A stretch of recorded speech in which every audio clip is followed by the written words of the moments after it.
But when you were saying that, what specifically did you see coming up to that when you knew her? Like, I mean, for you to write down, she's kind of a mean girl. Well, I had just observed that every person who had tried to help her in some way had then been stomped on.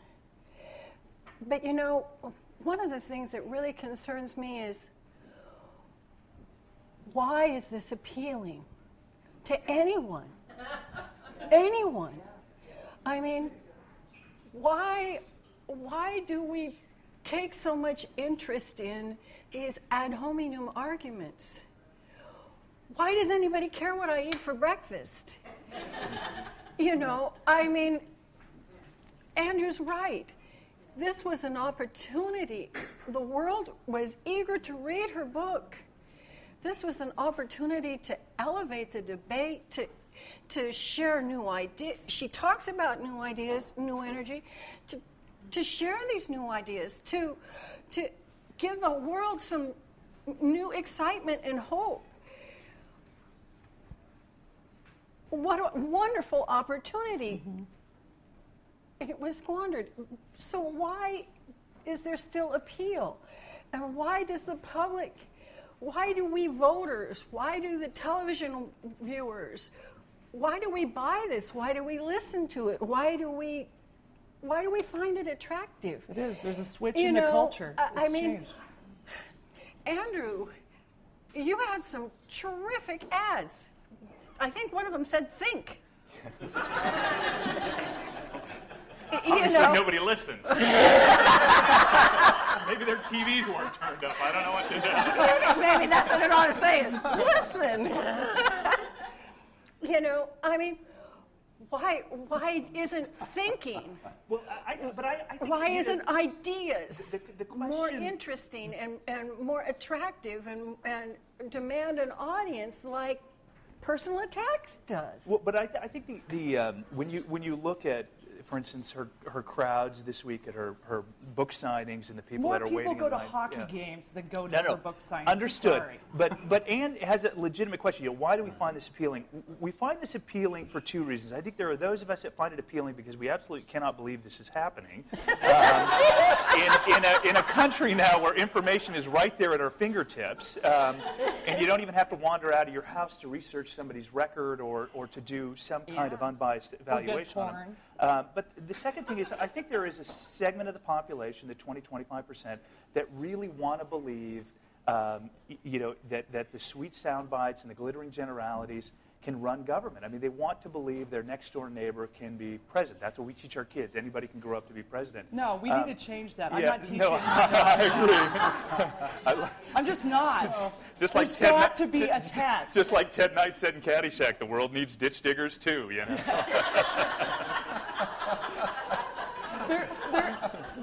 It's true. Exactly. It's this whole, you know, Joe the plumber, and we can find complete idiots and make them into these sort. It's sort of a political reality show, and Sarah's sort of a cross between, you know, the right wing of the West Wing crossed with the hillbillies with Jerry Springer. I mean, it's this sort of insane but, you flavor know, of. I've been on her side, and I'll say this: when you underestimate her, and look where she's gone. You know, you know, she is a compelling story that the media eats up. You know, you got. You know, and she that's can what lie this is. and get away with well, it. that's just it. It's. I was telling Andrew before that it's a Paulette Bunyan story, is what it is. It's, you know, it's you know, it's this tall tale of, you know, I cut down 1,000 trees with a single stroke of my axe, and you know, and it's a great story. You know, it's like you want to tell it to your kids at night, and then she flew in and saved us all. You know, it's like she made us cookies, and we live in Western Alaska, and we're starving and freezing. Wow, I mean, I love her. So it is. You know, you can't don't underestimate her. You know, are you kidding me? Don't underestimate. You know, next thing you know. That's what I tell people. She's not a punchline. There's plenty of room under the bus for more.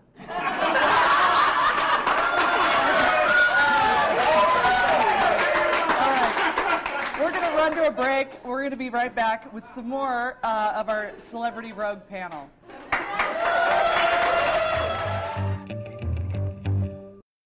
All welcome back. I'm Shannon Moore. This is More Up North. And a couple of quick announcements. One, we're at Bernie's Bungalow. You are welcome to send us an email at moreupnorth@gmail.com, and we will get you tickets. You can come here and be part of our fabulous audience. It's fun, isn't it? All right. Also, another announcement, the Muckrakers Ball, Cook and Lake Keepers sponsors a fabulous ball every year, and this year they're honoring Jeannie Devon of the Mudflats, who has worked very hard. Yes, and I will be the MC of that fabulous event, wearing something other than the this fabulous shirt that I wear every time I'm on TV.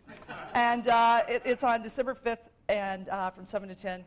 And go to the website and you'll find out more about it over at Cook and Lake Keepers. So this is the part of the segment, and my guests here, Andrew Halcrow, Ann Kilkenny, and John Bitney, where the audience gets to ask us questions. And by us, I mean me. And if I can't find an answer, I get to ask you. You're my lifelines. It's like, Girl from Homer, what do you, and I haven't read these till now. What do you think of the recent federal ban on flavored tobacco products? It's really not a problem for me. What do you feel? Tasteless, very tasteless. That was tasteless of them. Yes, there you have. What do you feel the Republican Party should be towards Sarah Palin's book? Are there any dislikes? Should the Republican Party? I don't know what the hell they're going to do with her. Frankly, I think she's going to break their party apart as fast as she did in Wasilla, with the mayor's race there. Mr. Stein under the bus, which she didn't know how to say his name. Not a prerequisite to get thrown under, apparently. And I don't know what the Republican Party is going to be doing. Oh, for everyone. It's a yes or no. You ready to hit your buzzers? Okay. Is Sarah sane? John! Hit your button. Maybe. Crazy like a fox? Well, I don't know. What is sociopath sane?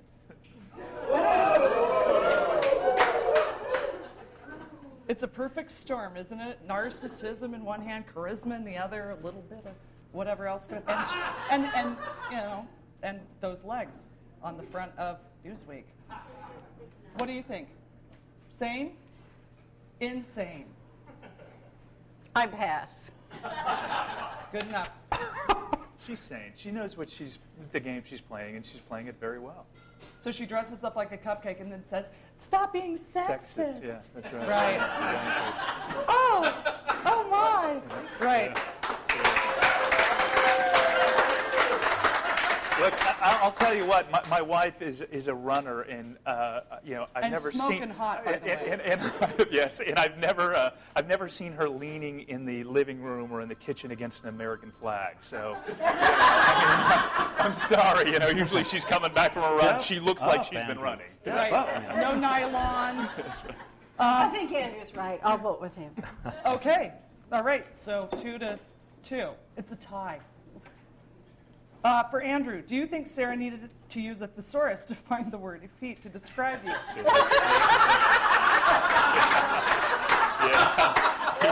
Either that or her ghostwriter was F. Scott Fitzgerald. Yeah. I know. I saw that and I was like, effete. Does she think that's something for more slutty shoes?